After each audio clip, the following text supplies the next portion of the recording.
নমস্কার বন্ধুরা। টিএমসি যাওয়ার পর ভেবেছিলাম বিজেপি সরকার অনেক ভালো কাজ করবে, কিন্তু বর্তমানে যেটা জানতে পারলাম বিজেপি সরকার তো গিরগিটির থেকেও খারাপ। গিরগিটি যেমন রং পাল্টায়, বিজেপি সরকার তেমন ঘন্টার পর ঘন্টা কথা পাল্টায়। অন্নপূর্ণা ভাণ্ডার নিয়ে যেটা বলুন, প্রথমে বললো অফলাইন, তারপরে বললো অনলাইন, তারপরে বললে অনলাইনের স্লিপ নিয়ে গিয়ে তোমাকে জমা দিতে হবে বিডিও অফিসে।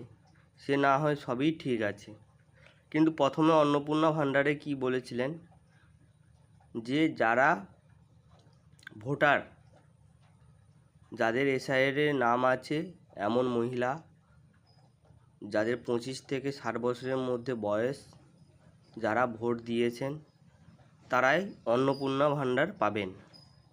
কিন্তু গতকাল 4 তারিখ যে নোটিশটা প্রকাশ করেছে, ওখানে স্পষ্ট লেখা আছে যাদের 3টি বাড়িতে ইয়েস করা আছে, অতএব বাড়িতে 3টি রুম, 3টি কিংবা তার থেকে বেশি রুম থাকলে, ইয়েস থাকলে তাদেরকে দেওয়া হবে না।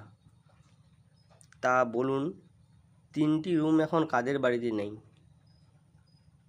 3টি রুম তো প্রায় সকল বাড়িতেই আছে, কারণ কি মা বাবার একটা রুম, ছেলেপুলের একটা রুম, প্লাস গেস্ট যারা আছে কিংবা তাদের হয়তো 2টো ছেলে, একটা মেয়ে, একটা ছেলে, বড় ছেলে মেয়ে, তাদের সবাইকেই নিয়ে কি একটা রুমে শুয়ে পড়বে?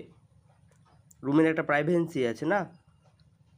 তো সেই জায়গায় ওটা দিয়েছে, কি কেন দিয়েছে আমি বুঝতে পারছি না। তো ছোট ছোট বাচ্চা নয়, এটা ছোট বাচ্চা নয় যে এদের দ্বারা ভুল হয়ে যাবে। একটা সরকার কিভাবে তাদের কথা, মতামত, আদর্শকে মিনিটের মধ্যে চেঞ্জ করে দিতে পারে?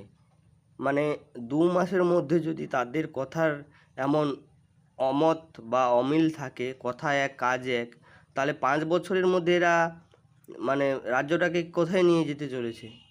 আপনারাই বলুন, বিজেপিকে নিয়েছে আমরা ঠিক করেছি না ভুল করেছি?